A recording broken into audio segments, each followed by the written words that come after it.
শুরু হয়ে গিয়েছে পঞ্চায়েত ভোটের সলতে পাকানো। জেলায় জেলায় চড়ছে রাজনৈতিক উত্তাপ। এরই মধ্যে মঙ্গলবার শহরে এলেন মিঠুন চক্রবর্তী। তৃণমূল বিধায়ক সাংসদরা আমার সঙ্গে নিয়মিত যোগাযোগ রেখে চলেছেন। 21 জন নয়, সংখ্যাটা বেড়েছে। কলকাতায় পা দিয়েই ফের বিস্ফোরক দাবি মিঠুন চক্রবর্তীর। মঙ্গলবার শহরে এলেন মিঠুন চক্রবর্তী। কলকাতা বিমানবন্দরে পা রেখেই তিনি জানান, দলের সভাপতির নির্দেশে বঙ্গে পা রেখেছেন তিনি। যা করবেন সবাই জানতে পারবে, তিনি লুকিয়ে কিছু করবেন না। জানা যাচ্ছে আসন্ন পঞ্চায়েত নির্বাচনে ভোট প্রচারে তার আগমন হয়েছে বঙ্গে। তবে কলকাতায় পা রাখতে না রাখতেই তৃণমূল সরকারের বিরুদ্ধে চাঁচা ছোলা আক্রমণ শানাতে দেখা যায় মিঠুনকে। তীব্র কটাক্ষবাণ শানিয়ে মিঠুন বলেন, বাংলার ইমেজ এখন ফাটাফাটি, সব জিনিস টপ গিয়ারে চলছে। দুর্নীতিতে নাম্বার 1, হিংসায় নাম্বার 1। এখন বাংলাকে হারানো মুশকিল আছে। মিঠুনের দাবি, একটা সময় ছিল যখন বাঙালি বলে গর্ববোধ করা যেত, আর এখন কিছু বললে সকলে হাসে। আরও জানালেন, তৃণমূলের সকলে দুর্নীতিগ্রস্ত নন, অনেকে আছেন যারা দুর্নীতির সঙ্গে যুক্ত নন। তৃণমূলে যারা ভালো তারা শান্ত, যারা শান্ত তাদের দিকে নজর রাখুন। এরপরই তিনি বলেন, যারা শান্ত তাদের শারীরিক ভাষা সবকিছু বলে দেবে। কাদের কথা বললেন মিঠুন চক্রবর্তী? গতবারের মতো এবারও সেই উত্তরটি উচ্চ রেখেছেন। খবর থেকে উনি আমাকে বলেছেন কাজগুলো করার আছে, তার জন্য আমি এসেছি কাজ করবো।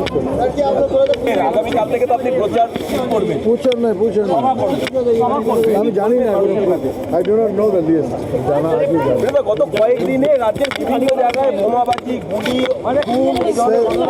এখন দিনক্ষণ শুরু হয়েছে। এখন এয়ারপোর্টে একটু নামলাম, কথা বলবে। আগেও সেপ্টেম্বরে বিজেপির হেস্টিংস দপ্তরে একটি সাংবাদিক বৈঠকে মহাগুরু বলেছিলেন, তৃণমূলের 21 জন বিধায়ক আমাদের সঙ্গে যোগাযোগ রাখছেন, কিন্তু তারা কারা?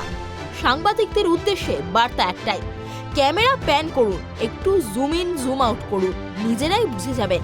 কার্যত সেই কথারই অনুরণন শোনা গেল এদিনও। পঞ্চায়েত ভোটের আগে জনসংযোগে জোর দিতে মিঠুন চক্রবর্তীকে ময়দানে নামালো বিজেপি। সেই সূত্রেই এদিন রাজ্যে আসেন বলিউড তারকা। 27 নভেম্বর পর্যন্ত জেলায় জেলায় ঘোরার কর্মসূচি রয়েছে তার। করবেন সাংগঠনিক সভাও।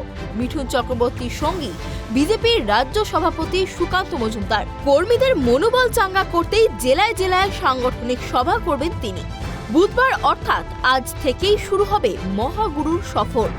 আজ তিনি সাংগঠনিক সভা করবেন পুরুলিয়ায়, বৃহস্পতিবার বাঁকুড়া, শুক্রবার বিষ্ণুপুর, শনিবার আসানসোলে সভা করার কথা রয়েছে তার।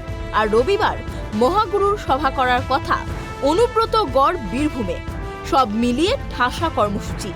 উল্লেখ্য, 21-এর বিধানসভা নির্বাচনেও মিঠুন চক্রবর্তীকে রাজ্যের নানা প্রান্তে সভা করতে দেখা গিয়েছিল। তাকে নিয়ে দলীয় প্রচার করানো হয় বিজেপির তরফে। এবারও সেই কৌশলই নিতে চায় বঙ্গ BJP.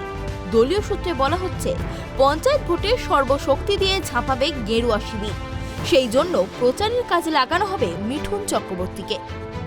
Bureau report, tribe TV.